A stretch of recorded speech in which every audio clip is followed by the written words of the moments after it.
नमस्कार, देश दुनिया में आप सभी का स्वागत है। मैं हूं आपके साथ भागीरथ साहू। इजराइल ने गाजा सिटी पर कब्जे की नई योजना को मंजूरी दे दी है। इस अभियान को गिडियंस चैरियट्स 2 नाम दिया गया है, जिसका उद्देश्य हमास के शेष ठिकानों को ध्वस्त करना और पूरे शहर को सैन्य नियंत्रण में लेना है। योजना के लिए 60,000 रिजर्व सैनिकों को बुलाया गया और कुल 1,30,000 सैनिकों की तैनाती का लक्ष्य रखा गया है। अंतर्राष्ट्रीय स्तर पर इस कदम की आलोचना हो रही है।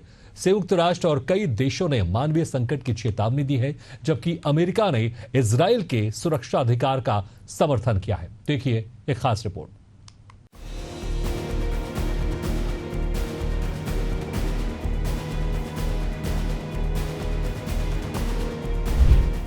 इजराइल ने गाजा सिटी पर कब्जे की योजना को दी मंजूरी। इजराइल ने गाजा सिटी पर कब्जे की नई योजना को मंजूरी दे दी है। रक्षा मंत्री ने इसे सुरक्षा परिषद और सेना के साथ साझा किया।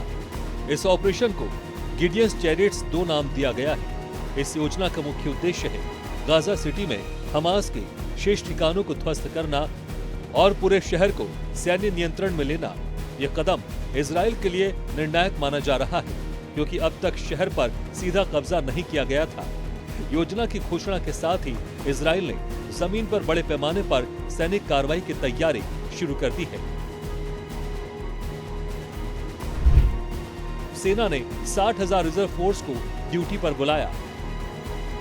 इस योजना को लागू करने के लिए इजराइल डिफेंस फोर्स ने 60,000 रिजर्व सैनिकों को ड्यूटी पर वापस बुलाया है। इजराइल में रिजर्व फोर्स राष्ट्रीय सुरक्षा ढांचे का अहम हिस्सा होती है। इनमें वो नागरिक शामिल होते हैं जिन्होंने पहले सेना में सेवा की है और जरूरत पड़ने पर फिर से बुलाए जाते हैं। सरकार ने इस कॉलअप को सुरक्षा कारणों से आवश्यक बताया है। इसके अलावा लगभग 20,000 सैनिकों की सेवा अवधि भी बढ़ा दी गई है। ये बुलावा इजराइल के इतिहास में सबसे बड़े रिजर्व कॉल अप्स में से एक है। गाजा में 1,30,000 सैनिकों की तैनाती का लक्ष्य। नई व्यवस्था के तहत कुल 1,30,000 सैनिकों को तैनात करने की योजना है। इसमें रिजर्व फोर्स के साथ सक्रिय डिवीजन भी शामिल होंगे। इजराइल डिफेंस फोर्स 5 डिवीजनों को गाजा में तैनात करेगी। इतनी बड़ी सैन्य शक्ति का इस्तेमाल गाजा सिटी में अब तक का सबसे बड़ा अभियान माना जा रहा है। विशेषज्ञों का मानना है कि इतने बड़े पैमाने की तैनाती से गाजा सिटी पर स्थायी कब्जा किया जा सकता है। हालांकि इससे मानवीय संकट और भी गहरा सकता है।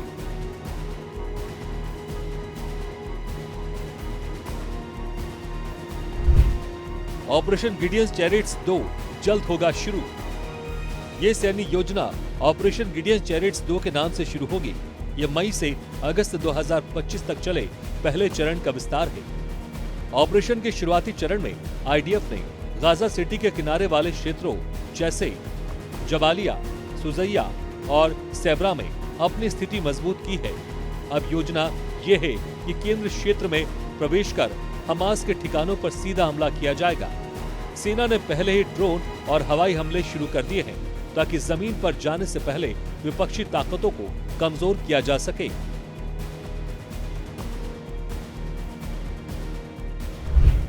सैन्य योजना पर अंतर्राष्ट्रीय आलोचना और प्रतिक्रिया। इस बड़े कदम पर दुनिया भर से आलोचना और चिंता जताई गई है। जर्मनी ने इसे शांति प्रक्रिया को खत्म करने वाला कदम बताया और स्थायी संघर्ष विराम की मांग की। संयुक्त राष्ट्र ने चेतावनी दी है कि इस ऑपरेशन से बड़े पैमाने पर विस्थापन होगा और मानवीय स्थिति और खराब होगी। जॉर्डन और तुर्की ने भी इजराइल को आक्रामक कदमों से पीछे हटने की अपील की है। वहीं अमेरिका ने इजराइल के सुरक्षा अधिकार का समर्थन करते हुए नागरिकों की सुरक्षा सुनिश्चित करने की बात कही।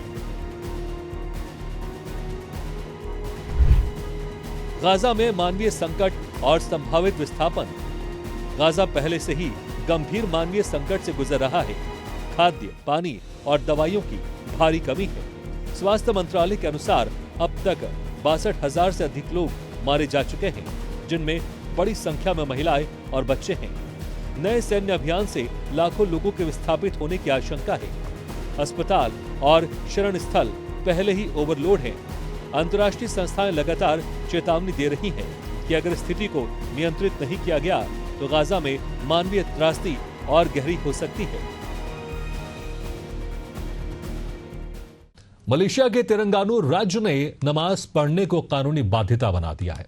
नए नियम के तहत जुमे की नमाज एक बार भी ना पढ़ने पर अपराध माना जाएगा। पहले यह प्रावधान लगातार 3 बार अनुपस्थित रहने तक सीमित था। सरकार का दावा है कि यह कदम जागरूकता बढ़ाने के लिए है, लेकिन आलोचकों का कहना है कि यह धार्मिक स्वतंत्रता पर गंभीर हमला है। विपक्ष और मानवाधिकार कार्यकर्ता इसे तालिबानी सोच और राजनीतिक लाभ के लिए धार्मिक कठोरता थोपने की रणनीति मान रहे हैं। देखिए एक खास रिपोर्ट।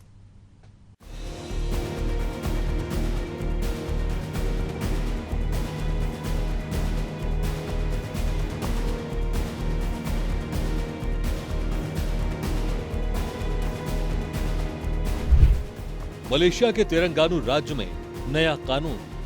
मलेशिया के तेलंगाना राज्य ने हाल ही में अपने शरिया कानूनों में अहम बदलाव किया है। इस बदलाव के तहत अब मुसलमानों को जुमे की नमाज पढ़ना अनिवार्य कर दिया गया है। अगर कोई व्यक्ति जानबूझकर नमाज छोड़ता है तो उसे कड़ी सजा का सामना करना पड़ सकता है। राज्य की विधानसभा ने इस प्रस्ताव को पास करते हुए इसे तत्काल लागू करने का फैसला लिया है। ये निर्णय धार्मिक अनुशासन को मजबूत करने और इस्लामी परंपराओं को बनाए रखने के उद्देश्य से लिया गया है।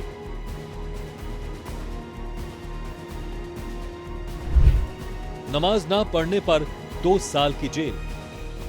नए कानून के मुताबिक अगर कोई मुसलमान व्यक्ति जुमे की नमाज अदा नहीं करता है तो उसे अधिकतम 2 साल की जेल हो सकती है। ये सजा उन लोगों पर लागू होगी जो नियमित रूप से नमाज पढ़ने से बचते हैं या जानबूझकर ऐसा करते हैं। अब तक मलेशिया में इस तरह की सख्त सजा लागू नहीं थी, लेकिन तेलंगाना राज्य ने इसे सख्ती से लागू करने का फैसला लिया है। जेल की ये सजा उन लोगों के लिए चेतावनी मानी जा रही है जो धार्मिक नियमों को हल्के में लेते हैं।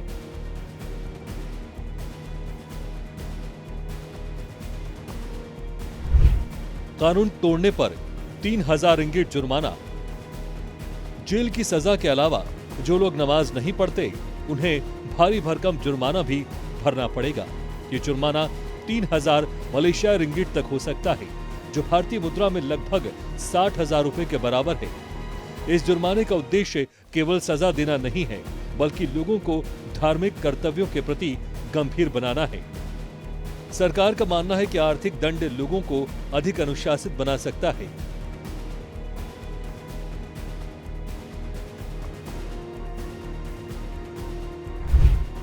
इस्लामी परंपरा मजबूत करने का उद्देश्य।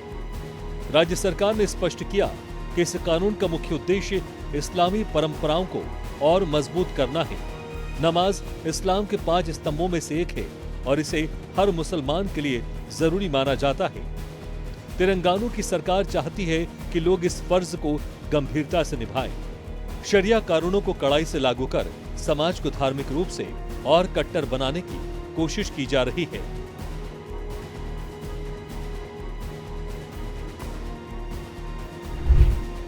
आलोचना और समर्थन की मिलीजुली प्रतिक्रियाएं। इस कानून को लेकर लोगों की राय बटी हुई है। कुछ लोग मानते हैं कि यह कदम इस्लामी संस्कृति और पहचान को सुरक्षित रखने के लिए जरूरी है।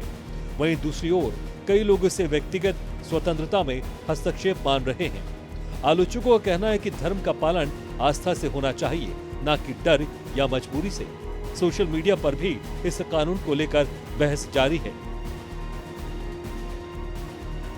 अंतर्राष्ट्रीय स्तर पर भी बना चर्चा का विषय। तेलंगाना का यह फैसला सिर्फ मलेशिया ही नहीं बल्कि पूरी दुनिया में चर्चा का विषय बन गया है। अंतर्राष्ट्रीय मीडिया ने भी इस खबर को प्रमुखता से दिखाया है। कुछ मानवाधिकार संगठन इसे कठोर बताते हुए इसकी निंदा कर रहे हैं। उनका कहना है कि धार्मिक स्वतंत्रता हर इंसान का अधिकार है और इसे कानूनी सजा से जोड़ना उचित नहीं है। हालांकि मलेशिया सरकार का दावा है कि यह कानून सिर्फ राज्य के स्थानीय मुस्लिम आबादी पर लागू होगा और इसका मकसद सामाजिक अनुशासन कायम करना है।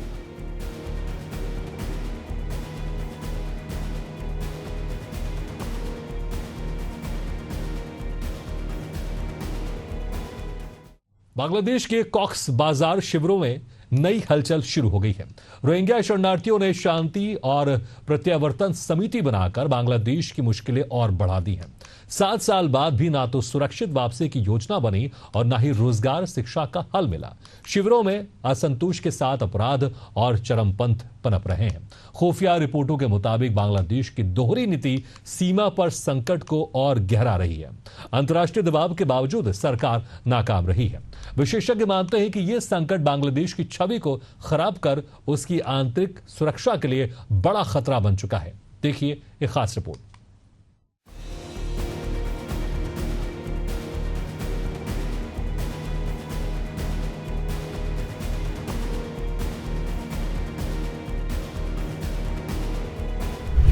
बांग्लादेश में रोहिंग्या शिविरों से बढ़ता असंतोष। बांग्लादेश में कोक्स बाजार के रोहिंग्या शरणार्थी शिविर अब सिर्फ मानवीय संकट का केंद्र नहीं है, बल्कि राजनीतिक असंतोष का गढ़ भी बनते जा रहे हैं। बांग्लादेश लगातार कहता रहा है कि उसने रोहिंग्याओं को मानवीय कारणों से शरण दी, लेकिन 7 साल बाद भी हालत जस के तस है। ना तो सुरक्षित वापसी की ठोस योजना बनी, न ही रोजगार और शिक्षा की स्थिति सुधरी।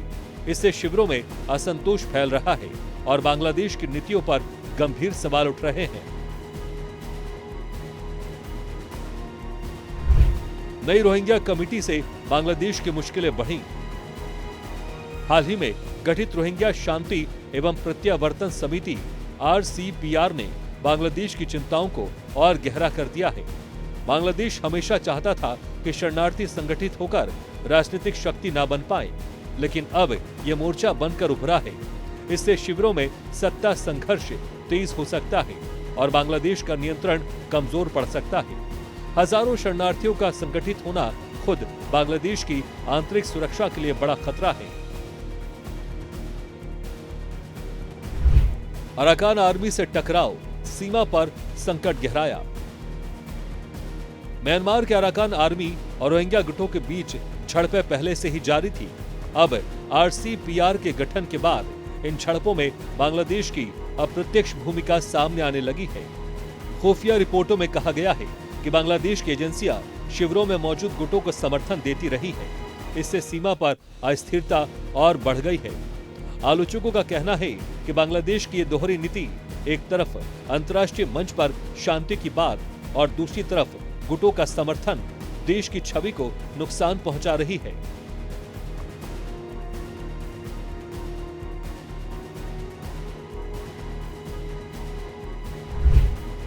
ढाका की सिर्फ अंतर्राष्ट्रीय सहानुभूति बटोरने की कोशिश। बांग्लादेश सरकार बार बार संयुक्त राष्ट्र और आसियान के जरिए म्यांमार पर दबाव डालने की कोशिश करती रही, लेकिन परिणाम सिफर रहे। 16 लाख रोहिंग्या अब भी बांग्लादेश में फंसे हुए हैं और उनकी सुरक्षित वापसी दूर की बात लगती है। आलोचकों का कहना है कि ढाका सिर्फ अंतर्राष्ट्रीय सहानुभूति बटोरने की कोशिश कर रहा है, जबकि असल में कोई ठोस रोड मैप नहीं बनाया गया। इससे शरणार्थियों का गुस्सा और बढ़ा है और अंतर्राष्ट्रीय समुदाय बांग्लादेश की नीयत पर भी सवाल उठाने लगा है। शिविरों में अपराध और चरमपंथ की जड़ें मजबूत। कोक्स बाजार शिविरों में अपराध, हथियार और ड्रग्स का कारोबार लंबे समय से चल रहा है। बांग्लादेश सरकार ने समय समय पर सख्ती के दावे किए, लेकिन स्थिति बिगड़ती ही गई। अब नए राजनीतिक मोर्चे के बनने से चरमपंथी ताकतों को और बल मिलेगा। इससे बांग्लादेश की कानून व्यवस्था चरमराने का खतरा बढ़ गया है। आलोचक कहते हैं कि सरकार ने शुरुआती सालों में शिविरों पर नियंत्रण और सुधार की योजना नहीं बनाई, जिसकी वजह से आज ये शिविर खतरा बन गए हैं। नकारात्मक छवि और भविष्य की भारी चुनौती। बांग्लादेश खुद को मानवीय राष्ट्र बताकर अंतर्राष्ट्रीय सहानुभूति लेना चाहता था, लेकिन अब वही कदम उसकी सबसे बड़ी समस्या बन गया है। रोहिंग्या संकट का समाधान न ढूंढ पाने से देश की छवि खराब हुई है। शिविरों में बने नए संगठन से यह संदेश जा रहा है कि बांग्लादेश अपने यहाँ उभर रहे राजनीतिक समूहों पर काबू नहीं रख पा रहा है। अगर हालात यूं ही बिगड़ते रहे तो आने वाले समय में ये संकट केवल शरणार्थियों तक सीमित नहीं रहेगा, बल्कि बांग्लादेश की आंतरिक राजनीति और सुरक्षा को भी गहरे संकट में डाल देगा।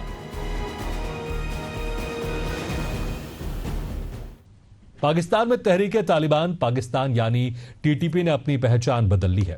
पहले केवल आतंकवादी और धार्मिक संगठन समझा जाने वाला टीटीपी अब खुद को पश्तून राष्ट्र का संरक्षक बताकर सामने आ रहा है। उसने जिहाद की जगह जातीय अस्मिता और सम्मेलन का सहारा लिया है। ये रणनीति पाकिस्तान की एकता और सीमाओं के लिए बड़ा खतरा बनती जा रही है। सत्ता गलियारों में डर है कि जनता राज्य से ज्यादा टीटीपी पर भरोसा करने लगे हैं। विश्लेषक मानते हैं कि यह भविष्य में पाकिस्तान को टुकड़ों में बांट सकता है। देखिए एक खास रिपोर्ट।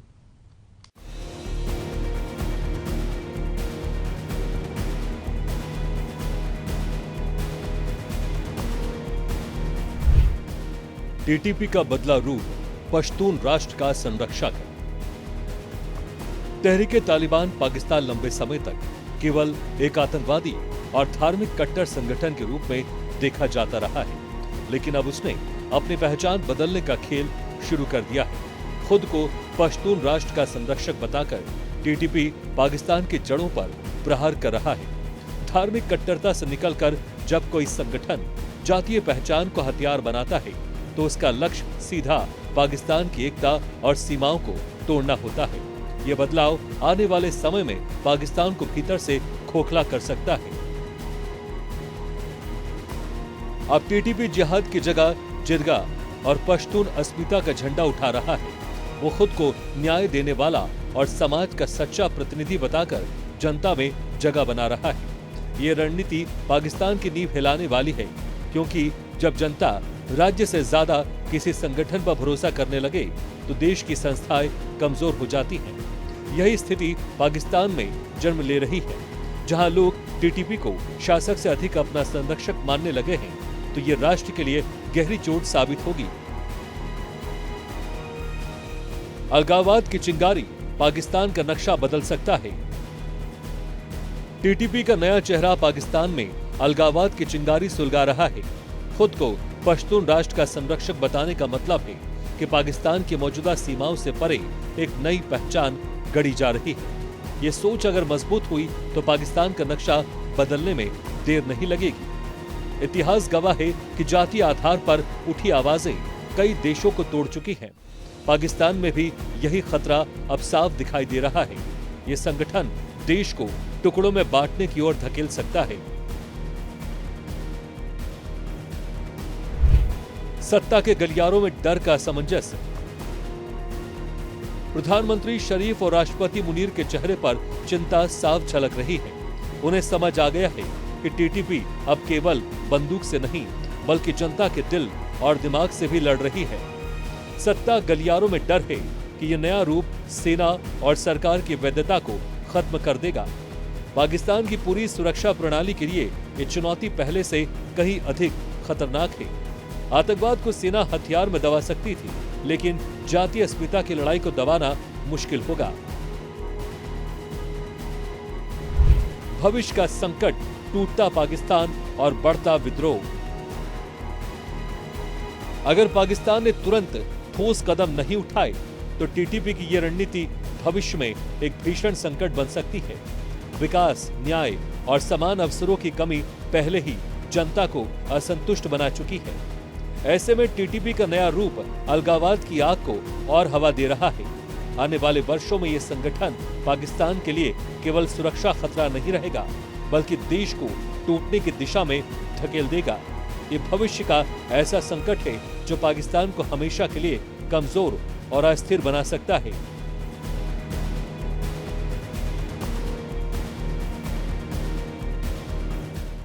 श्रीलंका के पूर्व राष्ट्रपति रानिल विक्रमसिंघे को कोलंबो में गिरफ्तार कर लिया गया है। आरोप है कि उन्होंने सरकारी धन का दुरुपयोग किया और अपनी पत्नी के लंदन दीक्षांत समारोह में भाग लेने के लिए सरकारी खजाने से खर्च करवाया। यह पहली बार है जब श्रीलंका में किसी पूर्व कार्यकारी राष्ट्रपति को भ्रष्टाचार के आरोपों में गिरफ्तार किया गया है। सरकार इसे भ्रष्टाचार विरोधी कदम बता रही है, जबकि विपक्ष इस कार्रवाई को राजनीतिक प्रतिशोध करार दे रहा है। देखिए एक खास रिपोर्ट।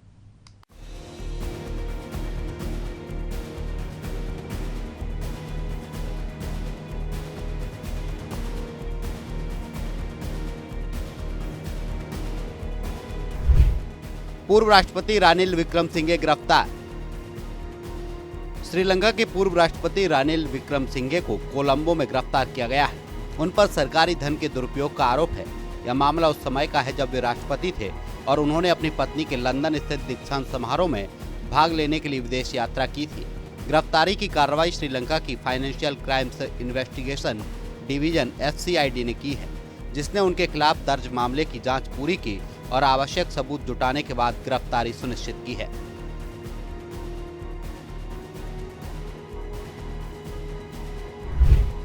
लंदन यात्रा और सरकारी धन का उपयोग विवाद। सितंबर 2023 में रानिल विक्रमसिंघे अपनी पत्नी प्रोफेसर मैत्री विक्रमसिंघे के PhD ग्रेजुएशन समारोह में शामिल होने लंदन गए थे। इस यात्रा को उन्होंने आधिकारिक दौरे का हिस्सा बताया, लेकिन जांच में सामने आया कि वहां कोई सरकारी बैठक या आधिकारिक कार्यक्रम नहीं हुआ। आरोप है कि लगभग 1.7 करोड़ रुपए का खर्च सरकारी खजाने से किया गया और सुरक्षा दल का खर्च भी जनता के पैसे से वहन किया गया। यही आरोप उनकी गिरफ्तारी का मुख्य आधार बना है।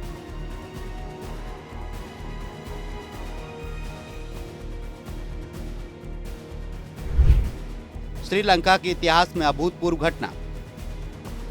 यह पहला मौका है जब किसी पूर्व कार्यकारी राष्ट्रपति को सीधे भ्रष्टाचार के आरोप में गिरफ्तार किया गया और अदालत में पेश किया गया। इससे पहले कई नेताओं पर आरोप लगे, लेकिन इस स्तर तक कोई कार्रवाई नहीं हुई थी। श्रीलंका की जनता और राजनीतिक विश्लेषकों का कहना है कि यह गिरफ्तारी देश की न्यायिक व्यवस्था और राजनीतिक ईमानदारी के लिए एक महत्वपूर्ण मोड़ है।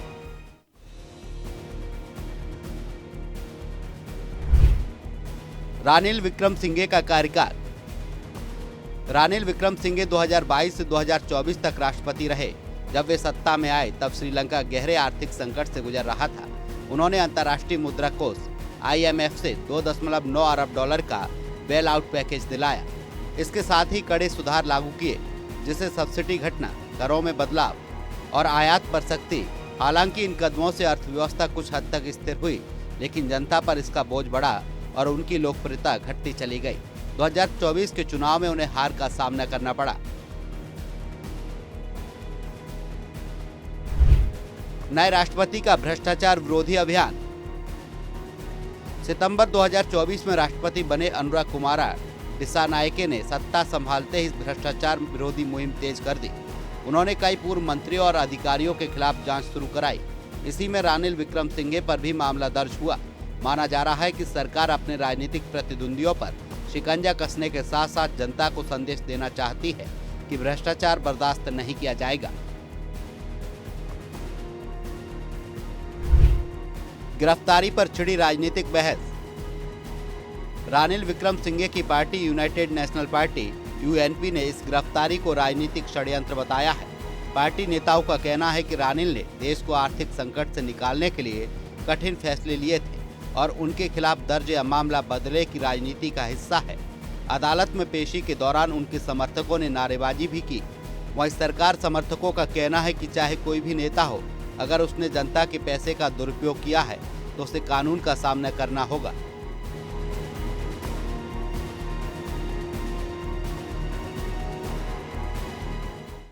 इसी के साथ देश दुनिया में फिलहाल इतना ही, लेकिन खबरों का सिलसिला लगातार जारी। आप देखते रहिए एशियन न्यूज़।